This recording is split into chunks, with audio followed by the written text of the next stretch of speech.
Hello everyone, I am so glad today to have a new episode of the podcast series Connecting Social Research to Society. I am with you, Sari Hanafi, Professor of Sociology at the American University of Beirut and the founder of the Portal for Social Impact of Scientific Research in/on the Arab world, the portal called Athar. I grasped the occasion of my trip in Mexico City to meet Marta Tawil-Kuri. مرحبا مارتا. مرحبا أهلا. شكرا كثير للعزيمة. أهلا وسهلا. Marta Tawil-Kuri is a Mexican-Syrian Associate Research Professor at the Center of International Studies of El Colegio de México, one of the University of Mexico City. Her line of research are the foreign policies in the Arab states, the foreign policies of Mexico and Central America in the Middle East. While she obtained her BA from El Colegio de México, her MA and PhD doctorate are focused on the study of the Middle East programs in political science and international relations in Sciences Po in Paris. She has been a visiting professor at Stanford University, the Università degli Studi di Napoli, l'Oriental, the Université de Québec à Montréal, the Institut of Research in the Arab world and Muslim world, IREMAM, in Aix-Marseille in France, among other places.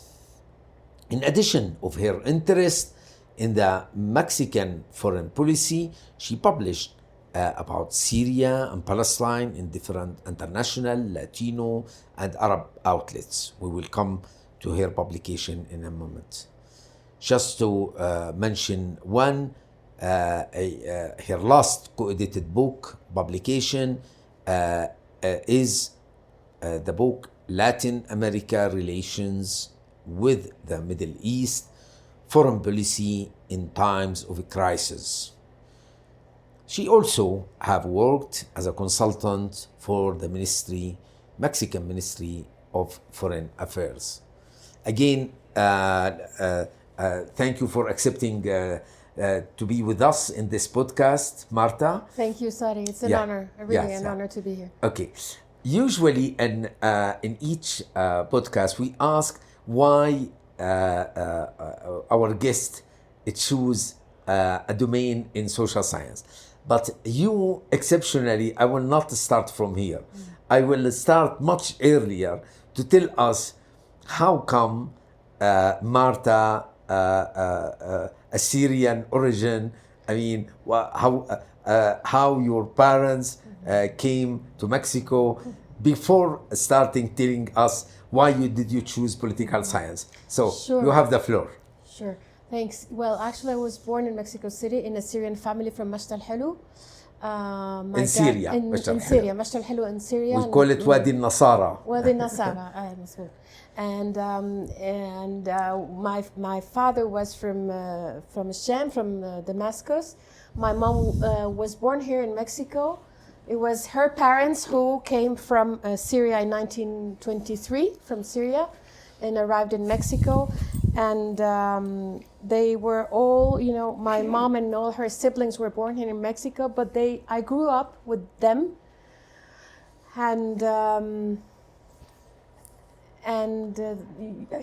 listening to stories every day, almost every day about Syria, how it was before the 1970s, how it became after the 1970s, listening to stories of Lebanon, of Syria, of Palestine during the 80s, of Lebanon civil war, listening to music, Fairuz, Wadi Asafi, Farid al-Atrash, Sabah, Warde, and asking my mom and them to translate for me the lyrics, And Did you talk at home in Arabic? and I did, no, I listened to Arabic a lot, but I Yeah. never, my mom always spoke to me in, like very old sweet words, and expressions. Everything was in Arabic, Habibi, like yeah. Habibi, or even when she wanted to ground me, Yeah. or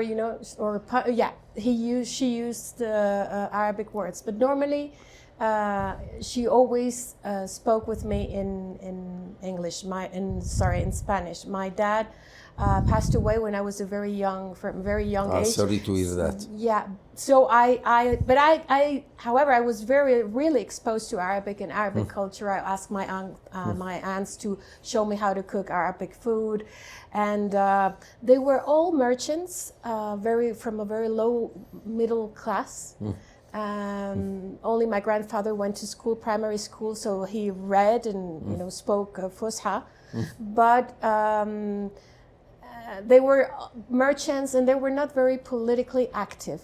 Okay. Although there was an office, as there was one in Argentina and Brazil for the Antun Saadis party, Hizb al-Ansur. So they were part. They were part of the party membership in Mexico, but after my grandfather died, I mean, also the office was not that important as the one in Argentina or Brazil. So I think that this kind of exposure forged part of my identity, because another part, of course, is Mexican because I grew up here. But it forged a lot. It inspired me. My love for history. My love, for my interest in people, talking to people, knowing more about my roots, about that part of the region, about that part of that region, of the world, that part of the world, and actually, of all my cousins of my generation, I have been the only one to visit Syria and Lebanon also, and the region, other countries. The first time I went there was when I was 16 years old in 1991. And, alone or with your with an uncle, with one of my mom's brothers, and it was an amazing experience, and that marked me a lot. And also how because many days you stay? We stayed a month. Oh, okay. So. And so it was a really enriching experience and then I decided that history was something I liked a lot, and journalism as well. But finally, I decided to study international relations, because that was one of the best programs offered in one of the best universities, public universities in Mexico. And when I saw the syllabus, I found out that there was a lot of, there was history, there was political science, there was strategic studies, many topics that I was interested in. And also, it was one of the only few, actually it was the only BA program or syllabus, in international relations, which included the Middle East as part of its curricula. Oh, wow. So You said this is for me. This is for me. Okay. It's very interesting. Okay, so Marta, you did your BA here. Yes. And then you went to France. Yes, then I went to France first. Why? I decided to go to France. I don't know. I didn't feel like going. I actually don't have an explanation. I didn't want to go to other, for example, the United States, which is closer. Yeah. Also because I have family all over the world. I have family in Detroit and Cleveland, and also in Argentina. There were also, but also in France. And in the end, I decided that France was more attractive because Europe was more, closer to the Middle East. Yeah. And so I said to myself, if I want to go, more or less, regularly from the United States, I will need to, it will be more difficult.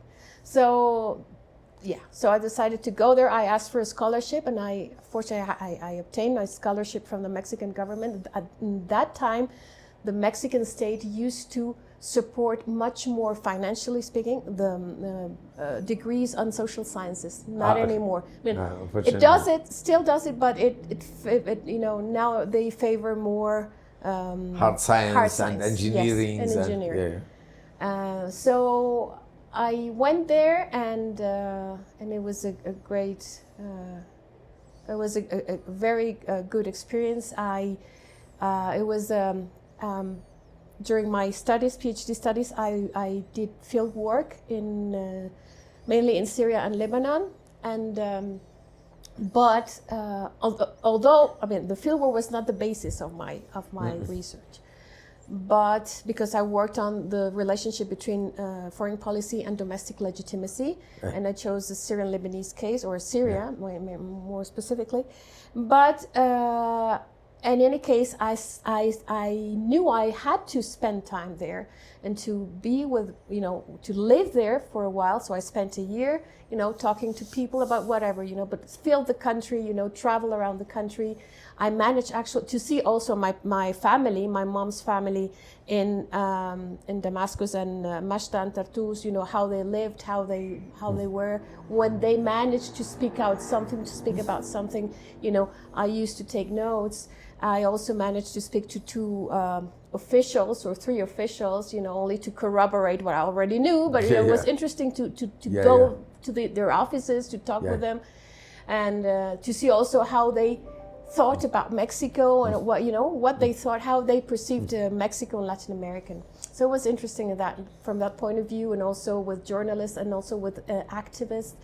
I saw Michel Quilo, for example. Ah, wow! And then I went. He was a friend in France when he was exiled, and when he returned to Syria, we used to meet. I can imagine. He was a great person, and he was very generous with his time. And I was very young, but he was very patient with my questions, and he was very nice, really. And then. And you learn Arabic there. No, actually, I learned Arabic. It has been a very irregular process for me, because in Mexico at that time when I grew up, until before leaving France, you really didn't find a good Arabic professor, who knew actually also how to teach, because it's not only that you have to, know how to speak. You as a teacher, you must know how to teach. And I couldn't find that we have a Lebanese center here in Mexico, because in Mexico there are around 500,000 so-called Lebanese, they're immigrants. Yes, 500,000. But no, they will teach you only at that time a colloquial Lebanese. But the colloquial, the dialect, I used to speak it at home, so I didn't need that. I really wanted to read it. So after a while in France, I started, taking lessons. With an Egyptian teacher, then with a Moroccan. Every time they changed, so it was not very, at the end, I managed to read. I read very slowly. And in the past 15 years, I have not been able to speak with anyone. So I must say that I have lost fluency. Although I still understand Amiye, I cannot speak it as I used to when I was doing my interviews or my, in Syria, and also in Lebanon. In Lebanon, I spent a month or two, a month and a half, and among other people, very generous people also, with who of course in Lebanon I could speak more, and meet with them more frequently, with Samir Asir. Allah yarhamu, and so it was, So I finished my, You didn't find problems conducting interviews in Syria? At an authoritarian state, it was no suspicion about you? Yes, there was suspicion, but I was not like other with other researchers from Europe, for example, or the United States. Okay, but because you come from Global South. Maybe. That's what I thought, because every time, yes, you saw that someone was following you, or, but it was not, I don't see, one day I found someone who had entered the place where I lived. The lady who kept, was like the owner, like my landlady. We were an American, a French, and myself. And when we came back at night, all our rooms were, turned over with many, like someone had entered and looked into. But in the end, they started harassing the American and the French, but not me. And actually, they didn't find anything. So I don't know. And they kept telling me, that I don't know. Yeah, they were very emphatical about Mexico. We can imagine how living with the United States beside you, above of you, must be. It's horrible, you know. So I don't know if there was like, I don't know. Also, because I must say, my research topic was not that sensitive. Okay. It's a Syrian foreign policy, no? Yes. Well, when it came to Lebanon, yeah, it was very difficult to talk about. I felt like there was more like fear, even from journalists, you know. So but I mean, for other topics, not really. So it was not a sensitive issue in general. Okay. So yes. Then. So can you tell us about your PhD? I mean, what outcome in the end? What conclusion you have? Well, actually, how it impact your research trajectory after? I must say that I didn't have a very good. I was not really motivated, you know, and supported by my supervisors. So I had to, in the end, you know, I obtained my degree, but I realized during the process I was not satisfied with my work. And I strove after that to, you know, by myself to learn more about this relationship between authoritarianism and foreign policy, and also and foreign policy analysis in the global south, you know, and go beyond the normal theories and concepts that we use for northern countries. Some of them need to be broadened, you know, or at least this foreign policy analysis needs to be much more empirical. And that I arrived to this conclusion. And also, what I wanted to show, and what the Syrian case, but many others that I was reading, you know, along the process of external behavior of many states, is that, and what I found fascinating, is to disentangle the individual and social factors of any foreign policy, you know, and not only talk about the external elements that contribute for a country to behave in a certain way. Of course, there are many external determinants in our case, Mexico, and in cases like the Arab countries, the United States, of course, the international distribution of power, Israel, the neighbors you have. Yeah. But still, what I came to realize is that it's really important to look also at leadership and individual psychology, the moral psychology of leaders. And because they of course, leaders are conditioned by an external environment, but they can they have choices, and they maneuver, you know, among these choices, and motivated, of course, by their their national concerns, transnational concerns, but also by social and individual factors, individual preferences in the moral psychology. And when I refer to social factors, of course, I think about non-state actors in general, not only public opinion, because even for authoritarian states, public opinion exists, and they should consider this opinion. But also non-state actors, armed and non-armed, who have tried to influence in many ways, directly or indirectly, the foreign policy decision process or the implementation process of any decision. Of course, needless to say, in the Arab world, it's very difficult to arrive, to the, to get to know really, the details of the process making.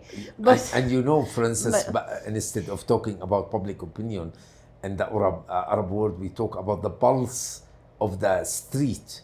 Not the pulse of the street. Yeah, because it's unmeasurable, if you like, in a scientific tools. Because even if you have a polling center, we don't know whether it was a manipulation of not.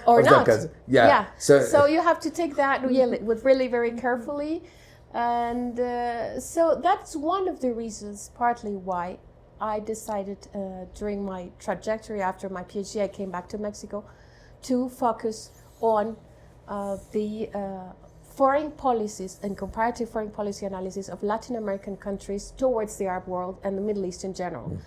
And I didn't completely abandon my study of Arab states' behavior, but actually I have published on Syria, on Tunisia, and Egypt, and paying attention to these social factors, at least, or pressures also coming from the inside at the societal level and the individual level, of leaders, and but I focus more in the past 10 years on Latin America and Mexico's foreign policy. Okay. And there I have been able to, for example, find, to identify specific actors and how they impinge upon the decision, the even discussions, of how to react vis-a-vis Israel or the Palestinian question or whatever. Actors like the media, religious groups, and of course businessmen.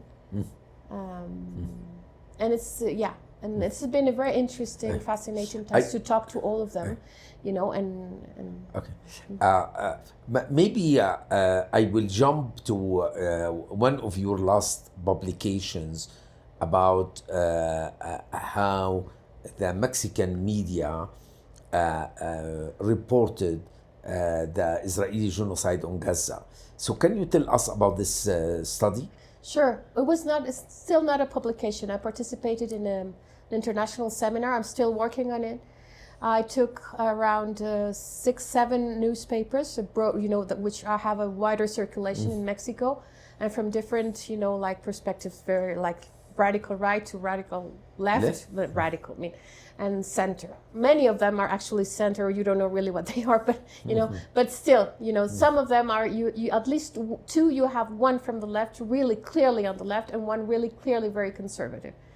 And I followed their representation of Israel's wars on Gaza from. I wanted to compare how the representations and the narratives on these wars, of the war of 2008, 2009, and 2021, because there was maybe I will extend now to this one, but the current one, and I want to see what happened in terms of representation and what explains the difference or the similarities. What can explain them? So I first, and what I found, I focused mainly on the titles. The title, the manship, what we say, and the pictures chosen, and the opinions, the people who they invited to, opinion leaders, and what they said. Okay. And I think there was part of, of the times in 2008, there was much more diversity of voices. And the newspapers in general, left and right, even the right, the conservatives one, decided to, interview the Palestinian representation here, even, Iran, they were really much more, and the Mexican society was really also mobilizing, I remember. And so there was this, and Latin American countries were having a very assertive policy, with Brazil heading, all these initiatives in favor of favoring Palestine. So I think, it was, these newspapers reflected that. Still, you always had, and they continued, and I found them again in 2021, opinion leaders in Mexico, which have this privileged position, and in news outlets, in TV, news shows, and who were super pro-Zionist and anti-Iranian, and also, I don't know if Islamophobic. Yes, I would say so, because they were kept writing in the conservative journal that but newspaper, not in the left. Not in the left. That Islam, violence, whatever. So, and that Iran is. Can we say this is the influence of the United States, for instance, or not necessarily? Yes. I think it's always been the influence of the United States, and of news outlets that we reproduce, because our journalism, as in many parts of the global South, our journalism is completely dependent on especially when reporting on other regions and far regions such as the Middle East, depends on the broadcasts, broadcasting news from the West. And so they automatically, and uncritically reproduce Orientalist stereotypes, and we reproduce and we recreate this Orientalism, from our. Don't you think that Al Jazeera English mitigate this effect? Yes, that mitigated. It mitigated a lot, but I could say that Al Jazeera in Mexico at least started really to become super popular and as a source, for good information around 2000, actually around that time. Yeah. But still, you find a lot of resistance from the conservative side, which is read as mainly by the upper class, but also of course I don't want to generalize, but normally it's that way, and from also even some from scientific community. It depends, of course, but normally. And it changed a lot after 2021, the war of 2021, and now you found, even from the left, on the left of the spectrum, this journal, leftist journal, newspaper, there were less interviews. You found less interviews to other, either embassies, Arab embassies here, or Palestinians. There was, it was not biased in favor of Israel, but there was less, it was less rich, the information you found was less somehow, I don't know. You know, Marta, when in early November, I was in a conference in China, and I was surprised that the Chinese public broadcast in English, you have that it's not different from CNN. It means that you have two journalists, one in Tel Aviv and one in Gaza, and for not to show any so-called bias, they give the same time those who. Where you have this bombardment and killing 400. It was when I was in Gaza. It was a story of the hospital, the famous hospital, Anglican hospital, and so you have the same time. So it's outrageous in China. Just to show that in fact really there is and when I talk with a friend who is a political scientist in China, he told me, look, Sari, he sent me even off record how everything he taught in the university was reported to Israeli embassy or consulate in Shanghai. And how this consul asked the university president to sack him, etc. It means that it's a kind of a systematic lobby. Yes. Unfortunately, lobby, yes, definitely. And actually, for example, since 2017, I have a column. I'm a columnist for a newspaper here in Mexico. I write twice a month about something that's happening on the region, on the Middle East, and after a year after the first year, we went to a dinner together with all the people from this global section of the newspaper, and my boss told me he's very generous. Actually, the newspaper has always accepted all my views or my analysis. They always praise them as very serious and so on. But still, that day, I remember one of them telling me, Marta, we had to invite an Israeli. They called us and they told us that your column needs to be balanced by the truth. So the truth and the view from Israel, which is actually you know, the truth. So you need to, you know, so we started to, we invited, they told me her name, and so, because she's really outraged by what you write, and so, and well, we had to offer her the space. Say, So, maybe this is a good transition, even if I would like to talk more about your research trajectory, but we will keep it later on.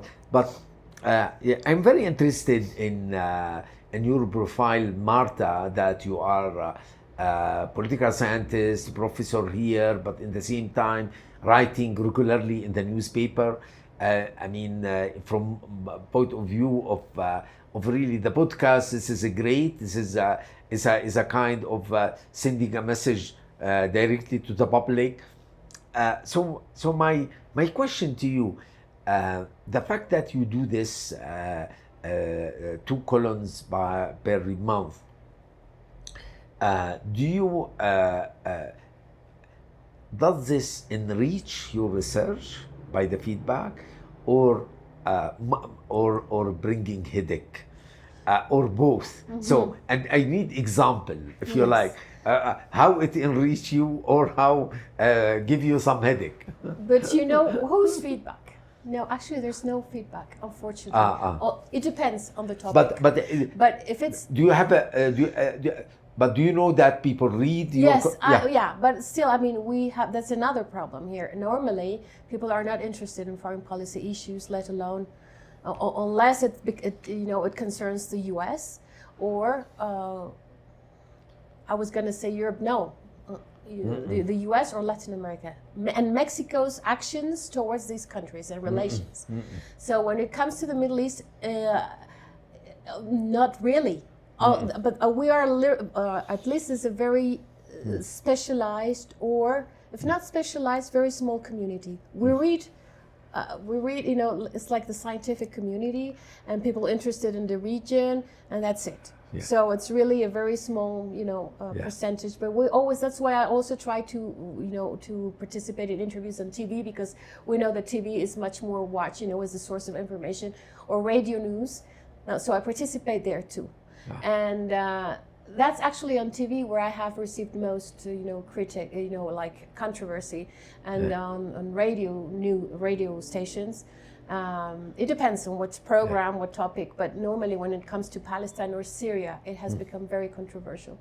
When Syria started the revolutionary process in 2011, I remember many news hosts, you know, asking me, you know, don't you see that, you know, this is like a jihadist movement? They're going to turn Syria into an Islamic state, like Iran, like Afghanistan. And I say, well, and I used to, you know, I have to explain. Normally, you know, you have very few time. You don't have much time to, you know. So, but I try to, you know, you also learn to, you know, to compact information to give, you know, the key elements, you know, for people to understand what's going on. And when I asked for examples with other colleagues who accompanied me, who were also invited with me, who have never set a foot either on Syria or Lebanon, and they were like, yeah, jihadists, you know, they're going to kill all Christians. I said, well, they're all Christians. Are you sure? No, they're all jihadists? Yes, all of them. I said, all of them. Okay, and I'm talking also. I'm saying this. It was just started. It had just started. Okay. How can I have like examples? You know, I asked for examples. I question, you know, the simplification of, and the answer was always like, what's wrong with you? Why are you? You're insensitive. It's very easy, Marta, you know, to talk when you're not living in Syria. And said, do you live in Syria? It was like, I mean, so they like, you know, it's like. Okay, you're insensitive, or either you're ignorant, you don't know, you don't know what jihadists are capable of. So this is from the community here? No, the community, scientific community. Scientific community. Yeah, not the Libyan, not the Syrian community. No, scientific community who don't know not almost anything about, or even Lebanese, from Lebanese origins, but who think in these terms of, you know, minority rights, and they were like, which, I mean, I can understand, but it's not the same as saying in front of a TV, you know, you know, to say this is what's happening, and with this, you know, with the sense of authority, I know this is happening. Why, you were there? No, And they say, no, but why should I be there? I know they're all jihadis, you know. So it's, and in the case of Palestine, it's also, it's much more, it became more, the problem with in Mexico is that there's never a follow-up of what's happening. And also the Ministry of Foreign Affairs. I mean, something's happening, there's a critical period, they call you, the TV calls you, or the radio news stations, or the Foreign Ministry, and you know, to ask for your opinion, to ask for, you know, what do you suggest, what Mexico should say, but then there's no follow-up. There's no strategy, there's nothing, even though we have been developing a lot of commercial trade and economic relations with these regions. And still Mexico continues to separate the economic from the political and say that they don't, you know, they don't touch, I mean, one thing doesn't have to do with the other. And so it can be frustrating. But in the case of Palestine, I have also this episode of controversy when I was invited by the International Women's Forum with a presentation of women here in Mexico, Mexican women. And they had asked me beforehand that, Marta, you're very welcome, invited, could you please talk about, but they were not, it was another woman from the scientific community who knew these women and who told me, would you like to come and talk with them about the historical context of the 7 October attacks? I said, yes, of course. Okay, just give us the historical context of, you know, before the attacks of Hamas attacks in Israel. Okay, sure. After that, I could see the faces, the expression in their faces. After I was done, they were really appalled, upset. They were like, how do you dare to speak like that? They were very disrespectful, actually. It was like, why are you saying that? So is it feminist from Mexico? Yes. So, and they would say like, how do you dare? I mean, I have been to Israel, I do business there. They're such a cool country. They're super cool. They love it. They're very secular. They're very democratic. What are you talking? I don't believe it. I say, lady, I don't know if you believe or not. It's not a question of faith. This is part of the documents. You asked me to give you the historical context. No, well, you know, no, that's not possible. No, nothing of that you're saying is possible. Or why are you saying? I said, so it was interesting, but at the same time it was really upsetting for me, because there's no way, I couldn't find a way to speak with them, you know. I tried to maintain, you know, my counsel, say, well, listen, I mean, even Israeli historians have, you know, found this, and then in archives from Israel. I don't know if you say so, but you know, I'm not convinced. And then there was another host, and he's a very super pro-Zionist. He's in all over the place, in all the TV and radio stations, and he's more like an academic, and he presents himself as an academic. He studies everything. He studies is from a security lens. You know, he studies security. He's a security something. He's specialized in security issues, and he called me indirectly. I think this is part of also the problem that many of these people who present themselves as academics, you know, they talk with pseudo-scientific terms. Like in this case, for example, he said that I was part of this group of soft supporters of terrorism. He said, I coined this term, which is soft supporter of terrorism. And you will find this everywhere, ladies, don't worry. So, that was one of the... So in general, you find this kind of situations. I have found myself sometimes, not always. Yeah. But, I mean, unfortunately, in the last 2 years, many scholars, I mean, honest scholars like you, Marta, I mean, suffer from, particularly when exposed to media and how they react. I would like a word from you about the community here. First of all, whether this Syro-Lebanese community, if you like, Ashwam, what we call in Egypt, by the way, about Syro-Lebanese, we call it Ashwam. So if we think about the Ashwam in Mexico, so I mean, are they organized?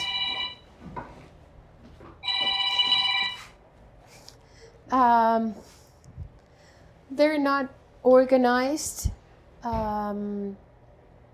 You mean organized? Are they organized? They're not. Well, the Lebanese, they have their own club, you know, where they meet. They also have like camping tours where they all meet. I mean, other non-Lebanese can go, but you know, it was thought, you know, for Lebanese women and men to meet, you know. And what about the famous organization in Latin America where you have I forgot. FERAB. Yeah, no, they're not. No, actually, the Lebanese in Mexico, you know, historically, since their arrival and until now, you know, all their descendants, they have thought of themselves as they immediately became upper class, and almost. I mean, they worked a lot, you know, but they immediately, you know, became part of this upper class, and so they also claimed like a Phoenician past, and they were like always more identified or self-identified. They used to self-identify as with the French, with France, you know, and this. Yeah. So they were really not involved. They are not involved. Okay. Much less now. Nothing. Yeah. I mean, maybe before the grandparents, but not now, with issues concerning Palestine or Syria or the region. Okay. They don't know. It's only Lebanon, but still, even Lebanon. They don't know. They're not very politically active. The archetype is Carlos Slim. Yeah, well, he doesn't. Well, when the you know, he came to EUB, to American University of Beirut, and he was invited by the Lebanese state, and they were expecting him to invest in Lebanon, but he didn't. He didn't. No. Yeah, that's very So, yeah. What about the Syrians? Well, the Syrians, I cannot tell you that much because all the Syrians that I knew were from the generation of my grandparents and perhaps my mom. They have all passed away, and they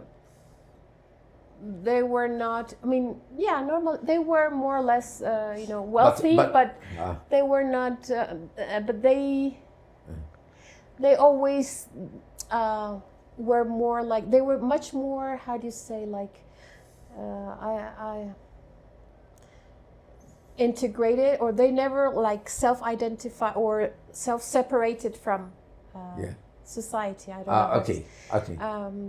I mean, I'm saying it superficially, but at least, and their descendants, I don't know. I know, for instance, in your university in Colegio de México, it was tense about Gaza genocide, and so do you have a second generation Syro-Lebanese? I mean, or no, or Arab? No, it's no. Yeah. Actually, no. Here in the it's very interesting. It means that you don't have really a kind of ethnic. Active politically? No, I mean, nothing. No, they're not ethnically. They're not politically active. No. I do remember I read a book called 100 Years of Migration about the Palestinian in Honduras. Yes. Where the author Gonzalez, her name, she argued that they are more integrated to Lions and Rotary Club. These Palestinians, definitely. I mean, than with the Palestinian structure, if you like, the club. Yes. Clubs. And I think that one of the reasons, it's only one of the reasons, is because the Arab immigration in general. I mean, they all came from the greater, what was, you know, Syria, you know, at the time, the beginning of the 20th century, and they were also they were distributed. They settled all around the Mexican Republic, the territory. They were really fragmented, you know, dispersed. Okay. Not the case with, for example, the Jewish diaspora, which was really concentrated in Mexico City. And that helps also, I think, explain also their kinder type of organization. Of course, they were also ideologically divided, the Arabs here in Mexico. Unfortunately. Not the case, unfortunately, not the case for Zionists. But I think also territorially speaking, they were really, you know, so they had their own, you could find very local political and initiatives, but they did not resound with other Arab communities in the country. You don't have the equivalent of on Chile of Palestina club and football. Also because the Palestinian immigration in Chile was really important compared to the other. Compared to here is much more Lebanese and Syrian. Okay, so in fact, Marta, you are not invited to the community, etc., because the community is not structured. I mean, here, if I would say. Yeah, I don't know if they're not, yes, but also I think that they're not interested in political topics. When they organize, I mean, of course they have organized sometimes, but it's not really, I think it's rare to talk about political issues, or they talk more about culture of Lebanon, gastronomy, music, of course, and also cultural diplomacy between Mexico and and Lebanon. But not really political. Although they have mobilized, for example, during the 2006 war, I was not here, but I was told, and I read on the papers that the Lebanese representatives of the Lebanese community were, in front of the U.S. embassy, demonstrating. Okay. Marta, I noticed from your CV that despite being in Mexico, in global South, it's very different of being in France or United States, being in Mexico. So I acknowledge this. Nevertheless, you were able to stretch your network and including publication into international and regional Arab regional area. For instance, I saw one of your publication in the Journal of Institute of Palestine Studies is forthcoming, but also you publish a report about, if my memory good, about Syria in the Arab Research Initiative in Paris. Can you tell us how it was difficult to go beyond your Mexican comfort zone to stretch internationally and regionally in the Arab world? Well, no, fortunately it was not that difficult. I mean, it always depends on on how motivated one is.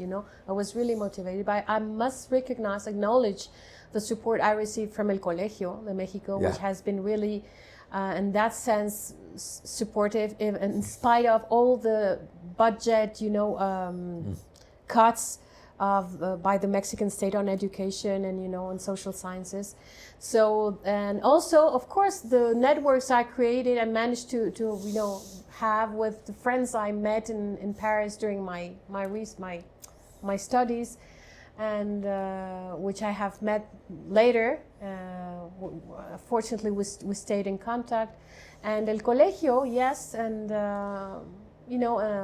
has opened, being here has opened me the doors to if not to travel, and sometimes even that, because at least they try. El Colegio has tried to to finance part of my research, but but it's not that easy, because still, I mean, Latin America and the Middle East are really far, and it's really expensive. So there's lack of resources more and more every day, every year. But in terms of at least allowing me to organize seminars, to be in touch with people, to if possible invite someone to and that has allowed me. And also, of course, it made the publications which put you in touch with other colleagues. So I have been able to contact people from France or Italy or or Argentina to publish together and work as a team also, and to have this kind of dialogue that sometimes I feel that I miss, because when I was in France I had it a lot. When I was in Syria I had or Lebanon. Now it's really here it makes, with Latin America, I have had Chile. In Latin America, regionally speaking, there's a lot of movement, and they're very serious and very gorgeous colleagues working on the Middle East, from either political theory or political science or international relations. And we meet, and we are in contact. And I have published in Chile, in Brazil, with a French colleague who specializes in Latin America. And I always bring this, although I finally, as I told you, in the past 10 years, I focus more on Latin America. I always bring this knowledge of the Arab region. And so we complement each other very well. And I have also worked on Tunisia and Syria and Egypt, and yes, and published in Spanish also, because I think that it's also the dilemma many researchers in the Global South we face, that I don't want to limit myself to publish, in these academic journals, super, star journals, which are of course very important. Publish globally and perish locally. And perish locally. I don't want to perish locally or regionally. I think we as Latin Americans, we're also obliged to, to share our points of we are capable of serious analysis also, and to but also, first of all, I think it's important to share among us and to share to the public and to the students who are interested more and more in the Middle East since in the past 20 years. Has been very clear. With their thesis, they write in BA and Masters and PhD programs. They're interested in the Middle East much more and more, and so. This is good. This is what I noticed from your students. I mean, I met the last 2 days. Yeah, they're really interested, and also what I have always told them is that we need to find also parallelisms between regions, and if it's possible to make regional comparisons, but if not, at least think always that we're part of a bigger, broader political communities, all of us, and we need to. Never think, that it's something that's exclusively happening somewhere, that's, although this debate around the regional area studies and international relations in my case, but theory. So, and that, so publishing in Spanish, I think it's important.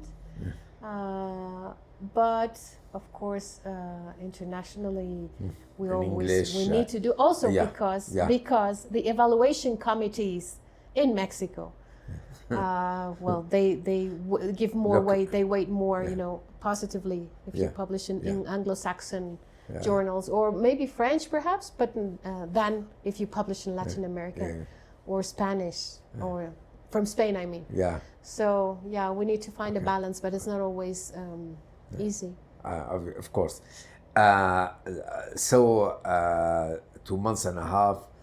Marta, we got the sudden news, 11 days of fighting, and the revolutionary forces arrived to Damascus, and we have a new government in Damascus. How do you feel? Did you tell me how did you felt the day of arrival in Damascus and today? I mean, how a researcher like you, I mean, and who did this study in Syria. So, I remember I was typing on my laptop, and I received a call from a cousin from France. Well, no, a WhatsApp who said, "Finally, the day arrived," and I knew what he was talking about. And I shouted. Then I also, I was really moved. And I thought of so many people, and So I was happy and I told my students, and we talked about that. But then I started to. Well, no, but nothing. I mean, I still think that it's very good news. And now, after 2 months and a half, I try to reach my family cautiously hopeful? What? Cautiously hopeful? Hopeful, yes. I mean, yes. Consciously. Consciously hopeful, yes. Consciously hopeful. And of course, I never thought it was going to be easy. Yeah. I think no one. And I think that it's going to be a hard, path.